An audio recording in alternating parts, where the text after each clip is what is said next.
Please stand clear of the doors. Por favor, manténganse alejado de las puertas. Hey everybody, and welcome back to Monorail Monday. This is going to be episode number 4. We've talked about a proposal, we've talked about name tags, we've talked about getting a monorail car of your own. Tonight, or this afternoon, depending on when you're viewing this, we're going to take a look at this baby. The 1992 Cast Member Handbook covers some basic policies and rules for cast members. They update these every couple of years. Happen to have a copy of the 1992 Cast Member Handbook when I was there. I worked at Disney in the late 80s, early 90s, mid 90s. Was there about 8 years. I also did Universal. So tonight we're going to go over this handbook and discuss that a little bit and have a couple of quick stories. If there's anything you'd like to know a little more about, ask in the comments below.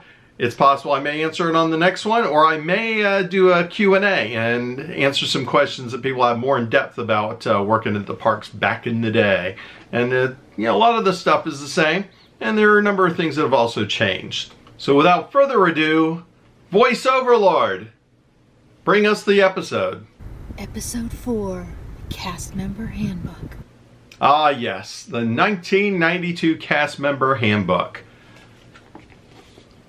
Mickey on the front, Donald on the back. So let's go through. We're going to cover some of the more interesting stuff. There's a few things in here that are just basic and stuff you see at just about any company. So we'll breeze past some of that stuff. But just I want to show you right here. And we've got a letter from Judson Green, who was the president of theme parks, Walt Disney Theme Parks and Resorts back in the 90s. And he says, "Dear fellow cast member, let me present you with your own copy of the latest version of Welcome to Walt Disney World, a Cast Member's Handbook. It contains important information about our policies and benefits, many of which have changed since you first joined the company. Please take the time to read and refamiliarize yourself with this information. As always, thank you for your support and for being a part of the Disney magic. Sincerely, Judson Green, President." It's dated July 9th, 1992. Now, Judson Green worked for the Disney company for about 20 years. Believe it or not, he's actually a very accomplished jazz pianist. And if you go to judsongreenmusic.com, you will see he's actually in a jazz band. He plays music fairly regularly. The guy is not only an accomplished economics and business guy, he's also an accomplished jazz pianist musician. Good for Judson Green. All right, so we go through the table of contents, things to know. Probably one of the first things here we got is personnel classifications. There are 3 different kinds of personnel classifications at the Disney company, or at least there were. They are full-time, which is any full-time employee. We have part-time, which is casual regular, also known as a CR. That could be anybody that is working regularly but not full-time. Maybe you work only weekends, maybe you only work 3 nights a week or something like that. But somebody's working there all the time, but not as a full-time employee. They would be called casual regular. Now they also have something called CT, which is casual temporary. And that is basically anybody who is working just like for brief stretches. You might work, say, only Christmas week. Or maybe a teacher who's off during the summer. Maybe they work at Disney for the summer, for June, July, and August. They would be casual temporary if they're just working those 3 months. They'd be activated at the beginning of that period. They'd have cast member benefits during the time they're working. And at the end, August, say, they're going back to school, they would be deactivated from the company and they would come back again later. You had to work 1 day a year to be considered a employee of the Walt Disney Company still as a casual temporary role. There's a probationary period, equal opportunity, labor contracts. There's a lot of different labor unions at Disney, but they all end up getting folded under a single umbrella for purposes of negotiation most of the time. And that's just something Disney prefers to make things a little bit simpler. But we're not going to get it too much into union talk today. Cast parking. So cast parking is provided at each of the theme parks as well as Disney Springs, the resorts, they all have specific areas for the cast members to park. Now, in the case of someplace like the Magic Kingdom, cast parking is way back behind Monorail Shop. It is not adjacent to the Magic Kingdom at all. It's way back behind. It's not a walkable, really a very walkable distance to the park. So basically you park. So these buses will pick you up in the parking area, and then they'll take you to the back of the park right behind Fantasyland, drop you off the entrance to the Utilidor. There's a little something that you get when you are parking further away. This is also true for a couple other places in the resort property, and that is a travel time. So basically, if you are off at 5 o'clock, you actually might be able to leave your area at 4:40. You get a 20-minute walk time because of the amount of time you spend going from the parking area to the park to your location. At 4 o'clock, if you're clocking in at 4, you need to be at your location at 4 o'clock, not clocking in somewhere around costuming or something like that.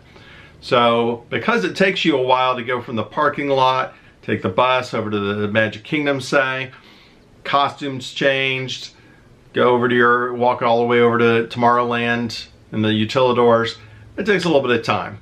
So they basically would compensate you with that, with a walk time. In that case, it might be 20 minutes at Magic Kingdom. It might be only 15 minutes at the Transportation Center. If you were, say, at Epcot and you were working back at the Transportation Center, they might give you a half hour. You know, depending on where your location was, exactly what kind of walk time you got. Next section is about payday. Employee paychecks come on Thursday. That's what Epcot stands for. Employee paychecks come on Thursday. That's when we got paid. One of the things I mentioned here is shift differential and overtime pay. Saw overtime periodically. It would come and go in bursts. There would be times when they needed tons of overtime and any overtime would be approved. And then there were other times where no overtime no matter what. They'd rather go short than pay any overtime. So that just kind of ebbed and flowed. I did work other locations when I was at Disney, working overtime and attractions, merchandise, foods. So I worked a lot of different areas. They changed that over the years, so you can't do the overtime and kind of bounce all over like I was doing at the time. There's a lot more union restrictions on that, and Disney sort of tightened that up. But once upon a time, you could I just kind of called all over the place, and I just worked overtime at all sorts of different places. In a future episode, maybe in season 2, we'll go over some of the other places I worked and what that was like to work in different areas. So in regards to working overtime or shift differential in monorails, the most common thing in the early 90s was due to monorail testing. We had the Mark 6 monorails were coming on brand new. They were phasing out the Mark 4 trains. So basically we would have to run the Mark 4 monorails overnight. They came on one at a time. In addition to meeting all the usual standards, the Mark 6 monorails also had to complete a certain number of miles before they were allowed to board passengers. So they would run them overnight with a lot of equipment, monitoring equipment, so that they could see how they're performing, how the motors are going, what's happening with the train. And if there were any problems with it, they could diagnose things immediately and sort of troubleshoot it as it was running. So what would happen is they would get people to work overnight shifts with this testing, and drivers would rotate in and out, just circling the beam on the train, usually the Epcot, Transportation Center, Epcot, just constantly looping around. Sometimes they would stick a Mark IV monorail on there as a chase train, just to see if the signals on the Mark VI train were working, just see if the proximity sensors on the MAPO system were working. So they would do a little bit of that. Recasting opportunities, promotions, and transfers. They had internal listings for other positions all the time. And it could be anything from as simple as attractions to something more like PR or marketing, things like that. So they were constantly listing other positions in the company that you could try and apply for. They also had a great educational computer learning center. at the time. You could basically go in there and they had self-paced classes that you could do on DOS or Word, computer stuff. In the early 90s, they had all the, DOS was hot stuff. DOS was big stuff. Average day. So schedule's basically every week, Sunday through Saturday. When I started, most of the time we were working 5 8-hour days. However, we did change it after, I don't know, sometime early 90s, maybe 93, 94. And they started offering a number of 10-hour positions so that you could work 4 10-hour days instead of 5 8-hour days. I jumped on that immediately because that gives you 3 days off. I was willing to put in a little extra time. I've worked a lot of overtime anyway, so I was used to working extra hours. Next section, the Disney look. Costuming. Costuming was very important. You come in, you go to costuming in your area or at your park. In transportation, we had a little counter right in the, as you enter the transportation center. On the left side, there was a building for cast members. We had costuming in there. Exchange one costume for another. Nowadays, they're giving you 5 costumes you can take home, launder, you can wear them home. If I wore my costume home back in the 90s, it was Termination City. You're done, out of here. Now they give them, you just wear it home, you go shopping in your Tomorrowland costume, no big deal. Costume maintenance. They have a variety of sizes. They have way more sizes now than they did in my time. In my time, there weren't that many people. If you were a little bit heavy, you could be on stage if you could fit in the costume. But generally, if you were of a larger size, you were relegated to backstage. That's changed. That's changed a lot. Now they don't have it where folks who need a little bit larger size costumes are necessarily, they're not stuck in the back. When I flew with the airline, same kind of thing. It's changed. It used to be they would weigh flight attendants periodically when they checked in for flights to make sure that they were in the standards. That's all completely changed now. Name tags. We talked about name tags last week, so if you haven't seen the name tag, or 2 weeks ago, so episode 2, we talked all about name tags at Disney. On-stage presence, solicitations, no soliciting. Conflicts of interest, you're not supposed to work for a third party that is also doing business with the Disney company, so you have a conflict there. I worked at Disney and Universal at the same time. That wasn't really a problem. They knew, both companies, I knew I was working for the other. I was pretty much upfront about it. Nobody ever gave me any grief or said you can't do that. As long as I showed up for my shifts in either place, everybody was happy. There'll be a little more next week. We're going to talk about Universal. Reasons for dismissal, oh, there's so many. But don't argue with guests. Don't pick fights with people. Don't throw things on stage. Don't steal things from the company. That's all pretty important. Holidays, vacation. They did have a main gate pass. Now, if you were a full-time employee or cast member, and you would get a silver, if you're an hourly, you get a silver main gate pass. You could sign in up to 3 people, 3 different times a quarter. So you could sign them into the parks, get them in for free. Technically, you were supposed to accompany them the entire day. Most people didn't. They'd sign them in and say, I've been working 5 days in a row. I'm going home. You go play in the parks. So you could do that at a higher level. In management, you could sign in more people more often. Cast activities, they had Little Lake Bryan, which had some water equipment for paddling, canoes, kayaking, things like that. They had swimming, volleyball courts, all sorts of things like that. We had transportation games, sort of like a mini Olympics between watercraft, monorails, parking, and buses. So we had stuff like that go on like once a year. There'd be picnics, things like that they would do. And this was just Little Lake Bryan, which is located near Lake Buena Vista, just off of the main Disney property.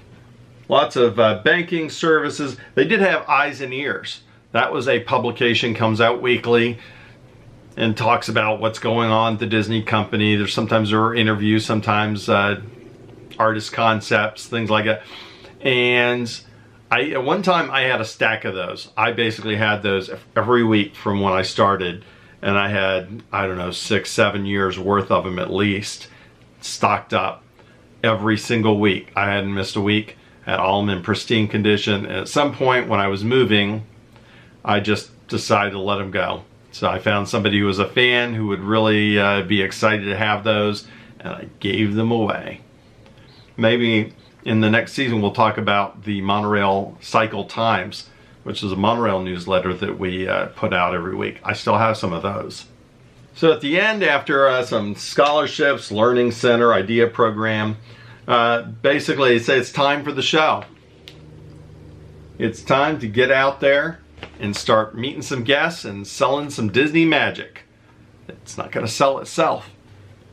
So that's a basic look at the Disney Cast Member Handbook. It just covers some basic policies. We went over a few basic things. If you got further questions on it, let me know. Put a comment down below here, and we'll either answer it in the next video, or we might make a Q&A video for the next season and sort of address any other questions you might have. Now next week, I'm going to change things up a little. As I told you, worked at Universal as well. So next week, we're going to talk about Universal, and I'm going to tell you about getting hired over there while I was working at Disney, what that process was like. Remember to like, subscribe, share, tell your friends. Check out the previous episodes if you missed any of them. And next week, we'll talk about Universal Studios in Florida. So most importantly, remember kids, have a good time all the time.